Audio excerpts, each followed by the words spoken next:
Our top story this morning, a 2021 murder case is back inside a courtroom in Tagnall County. Prosecutors say 88-year-old Bobby Kicklighter was shot and killed in his sleep, though he was not the intended target.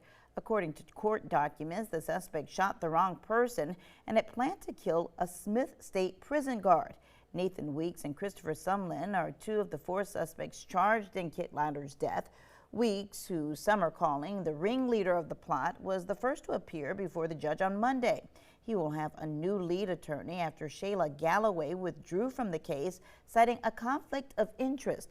A judge approved the request and appointed Alan Sencox as Weeks' new lead counsel, expressing frustration that the latest change could delay the trial again. Sumlin also received a new attorney, with Patrick Gensler taking over the case.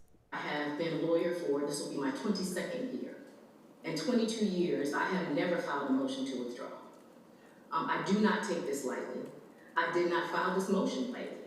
I consulted with the State Bar of Georgia 3 times as it relates to this, because I understand how critical this stage of Mr. Weeks' case is. There is a conflict. It is not made up, it is not frivolous, and I would not have filed this motion if it were otherwise.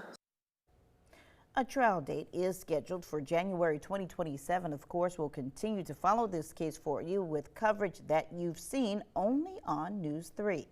Developing now, we're working to learn more after Savannah police shut down part of East Broughton Street yesterday after a suspicious package was found outside of a SCAD building. Take a look. Police closed the road between Houston Street and East Broad Street. This was around 5 o'clock last evening after a package was found leaning against Norris Hall. Authorities have not released details about the package or what prompted the response.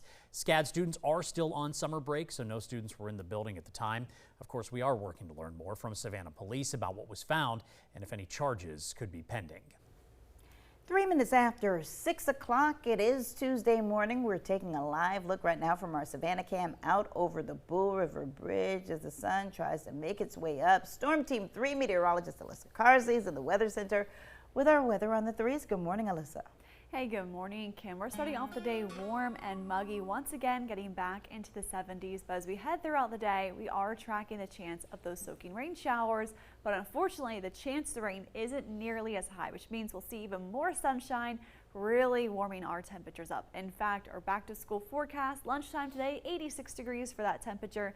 And as the kids are getting off the bus later on this afternoon, back to right around average. The summer heat, the humidity returns into the mid-90s. Now overall, back to tracking those hit or miss rain showers and thunderstorms. That will continue from this afternoon all the way into this evening, and some storms could pack a punch again, just like what we saw yesterday, with very gusty winds as well as very, very heavy rain. That could lead to blinding conditions as you are out driving, so just be careful. Give yourself that extra safe distance between you and the car in front of you in those blinding conditions. Now, of course, today our highs back to right around average outside the rain at 92 degrees here in Savannah.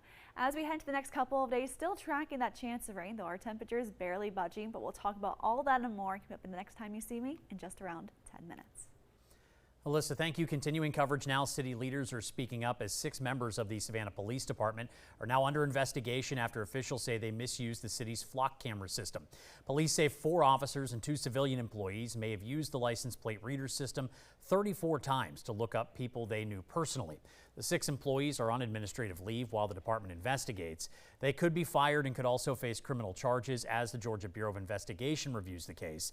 Mayor Van Johnson says flock cameras remain an important tool, though, for law enforcement. You use them ethically and they use them honorably every single day. This technology has helped us to recover stolen vehicles, locate missing and endangered people, identify violent offenders, solve serious crimes, provide critical investigative leads that otherwise would not exist. And those successes save lives and make our community safer. Our residents have demanded that we keep them safe. The police department says it will now conduct weekly audits of flock searches to help prevent future misuse. City leaders also say they plan to launch a public transparency portal similar to the one already used by Chatham County Police, allowing residents to see how that technology is being used. Jasper County voters will decide this November whether to overhaul the way they elect county council members. After weeks of debate and a packed public meeting last night, council approved a resolution to place the issue on the ballot. The county council voted to change the way members are elected, switching from at-large to single-member districts. Jasper is the only county in the state that allows people who don't live in a district to vote for the council person who represents them. This means more populated districts dictate who represents parts of the county. Residents told county leaders that they don't feel heard, and the need to change comes from the population growth in the county. Bring it back for a vote and vote in favor of this. Give it to the people. It's not your choice. It's not your decision. It's the people's decision. The resolution was originally tabled in June, but was brought back for a vote Monday night. This referendum will now be placed on the November 3rd general election ballot. WSAV is your local election headquarters. With about 90 days to go until Election Day, Georgia's U.S. Senate race is heating up. A group of black faith leaders are calling on Republican nominee Mike Collins to apologize over what they describe as his ties to white nationalism. Pastors gathered in Atlanta yesterday, just days after Democratic Senator Jon Ossoff renewed his attacks on Collins, citing reports about alleged links between a former Collins aide, a neo-Nazi propagandist, and white nationalist figures. The ministers accused Collins of amplifying white nationalist rhetoric and said Georgia voters should not have to wait for a debate to hear where he stands. Because those are not the type of people that best represent the voters of Georgia. Georgia is very diverse. I like that I'm a Georgia citizen. I like that I'm a Georgia voter.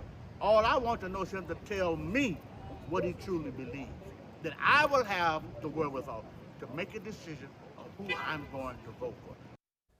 Senator Ossoff also pressed Collins to say if anyone linked to those allegations was ever paid by his campaign, his business, or his congressional office. Collins walked away from reporters last week when asked about the claims.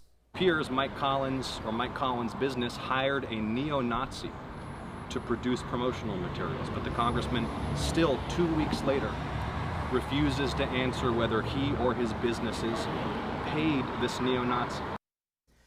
In response to the allegations, Representative Mike Collins said online, quote, "I've repeatedly said nobody speaks for me. I only speak for myself." He went on to say, "I don't believe or support those views, and I have always condemned racism and anti-Semitism regardless of the source." Later today, several of the Republican candidates running to take over the Senate nomination for late South Carolina Senator Lindsey Graham will be front and center. WSAV and Nexstar Media Group will host a live one-hour debate tonight at 7 o'clock from our studios in Charleston. That debate will air right here on WSAV, as well as our digital platform, WSAV Plus, and our social media channels. 4 of the 5 candidates who met Nexstar's debate criteria will take part. That includes Congressman Ralph Norman and Russell Fry, former Governor and Congressman Mark Sanford, and businessman Mark Lynch. Interim Senator Darlene Graham was invited to participate, but we're told she'll be in Washington and is unavailable to attend. Now, a quick programming note for you. Because of the debate tonight, Wheel of Fortune and Jeopardy will air on the CW at their regular times. Wheel will air at 7 p.m. Jeopardy will air at 7:30.